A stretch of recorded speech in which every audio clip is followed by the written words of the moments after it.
Kaikeyi's anger blazed forth all the more violently, and she exclaimed in more pitiless accents, if possible, "O monarch! Were you present in an assembly of kingly sages like yourself, and someone were to ask you casually, 'Dasaratha, how did you discharge to Kaikeyi the heavy debt of gratitude for your life saved?' Would you, well conversant with the mysteries of duty, reply with bold confidence? Would you be able to prove to them that you kept your word to me? Or would you rather say, 'I owe my life to her who risked hers to save mine. I granted her some boons in the transports of my gratitude, but only to please a woman's heart. Of course, I made light of it when the poor fool took it all seriously and asked me to grant them. I laughed in her face and sent her about her business. Well, a nice figure you would cut amongst them, O King of Kings! How dare you grant me boons in the past and seek to perjure yourself now? Now the members of a class do not stand alone. The good or evil that one does raises or drags down the others along with them. The world judges of the class by the individual.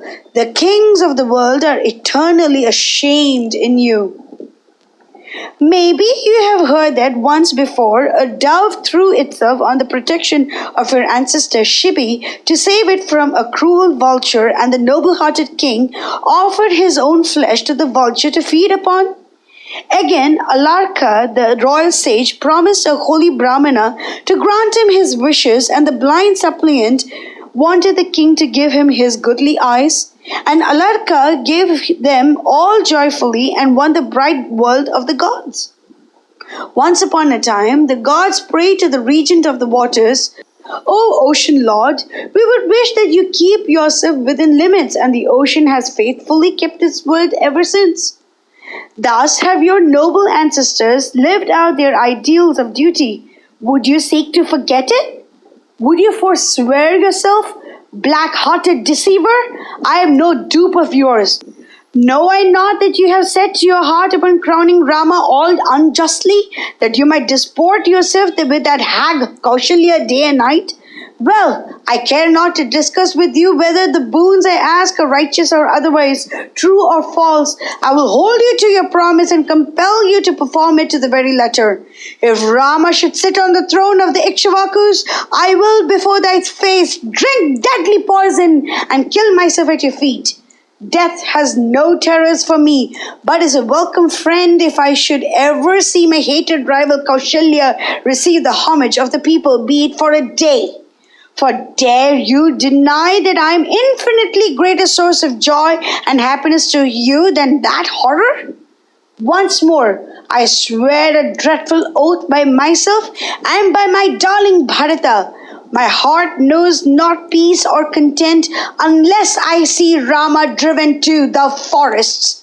She wrapped herself in cold, contemptuous silence and turned a deaf ear to Dasaratha and his passionate entreaties.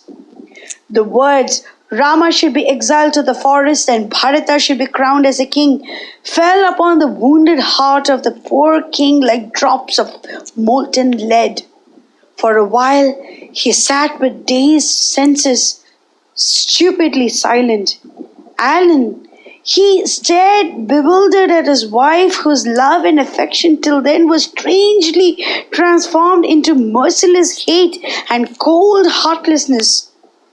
Her words pierced his heart like the sharp vajra of Indra and left him a prey to cruel grief and sorrow.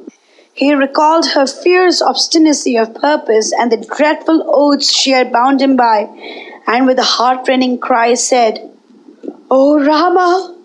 He fell to the ground like a monarch of the forest struck by lightning.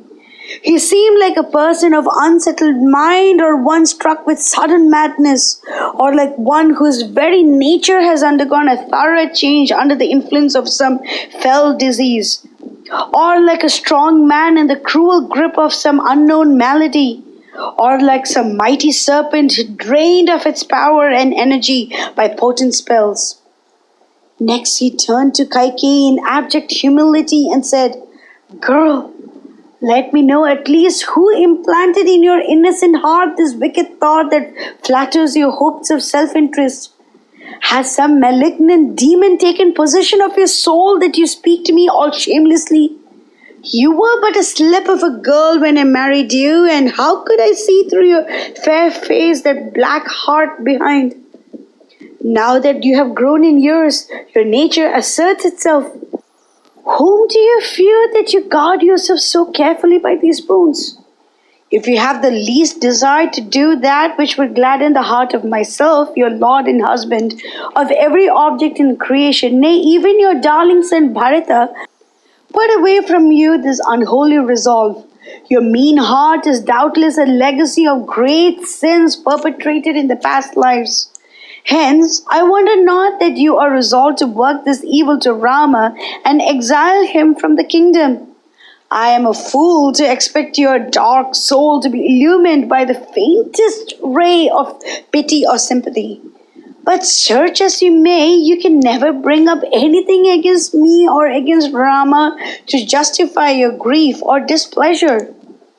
My only consolation is that you will never see your hopes fulfilled.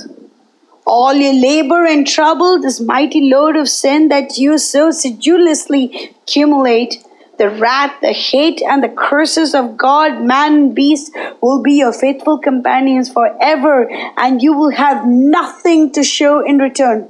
Fool, know ye not that Bharata remains in Ayodhya only if Rama graces it? Bharata will find it a hell if Rama is not here. Surely Bharata is not a whit behind Rama in his knowledge or observance of duty. So I will divide this kingdom equally among my children, or I shall give it to Bharata. All that I entreat of you in return is that Rama may be allowed to cheer my last hours on earth. But should you deny me this reasonable request, rest assured that your hopes will turn to ashes in your mouth, and you would have gained nothing except the doubtful pleasure of having tortured me to death. The cruel words, "Betake thyself to the gloomy forests," would fall upon the ears of Rama and dim the luster of his fair face, even as the moon in the grip of Rahu.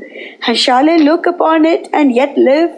I have made this resolve to crown Rama, not out of any sudden freak or individual caprice or predilection, but have taken deep and earnest counsel with my ministers, friends, subjects, brother kings, brahmanas, and sages. I have discussed the question in all its bearings. I would rather look on while my foes slaughtered my soldiers than stand by and allowed your obstinacy to ruin my well-concerted plan. What would they think of me, my guests, the kings whom I have invited from the four quarters of the earth? I should not be surprised if they exclaim, "This Dasaratha is but a fool. 60,000 years have passed over his head without his being any the better for it. It is but a blind chance that has kept him on the throne till now." What do you expect me to reply to the numerous men, women, children, and persons hoary in years, experience, and knowledge when they ask me a few hours hence, "What has become of Rama? Why does not his coronation come off?" Shall I face them with a virtuous look and say, "I had promised Kaikeyi 2 boons in the past, and in consequence have fulfilled them by banishing Rama to the forest and crowning Bharata instead"? But any one of them would naturally turn back upon me and say, "How about your promise to the world that you would install Rama today as the heir apparent?" When I have sent Rama to the woods, Kaushalya, his mother, would naturally ask me, "Lord, may I know wherein my son hath offended you?" What reply do you expect me to give her after the cruel wrong I have done her? What a noble woman that! She waits upon me as any humble bondmaid, sweetly unconscious of her high estate as a queen of this realm. Now she is the best and the pleasantest of friends during my hours of recreation. Again, she is an ideal wife when discharging with me some moral or religious duty, putting away from her the pride and haughtiness of a queen. Should I take myself Otherwise, she does not feel jealous or aggrieved in the least, but treats them with more than sisterly affection. No mother watches over her favorite child with more anxious solicitude than Kaushalya where my bodily comforts are concerned. She is ever intent on anticipating my slightest wish, and even Rama occupies but a secondary place in her heart. Ever soft and gentle of speech, she, my first love and my oldest queen, is disgracefully neglected by me, and all because I am cowardly enough to fear to displease you. The love I have showered upon you has produced but bitter hatred towards me. My favors, my gifts, and my benefits have turned into so many scorpions for you to lash me with. Now that you have thrown off the mask and stand in your naked wickedness, my folly comes back to roost. I suffer even as an invalid who gratifies his palate with forbidden and unhealthy delicacies. A quenchless fire rages in my heart when I come to think of my owlish stupidity.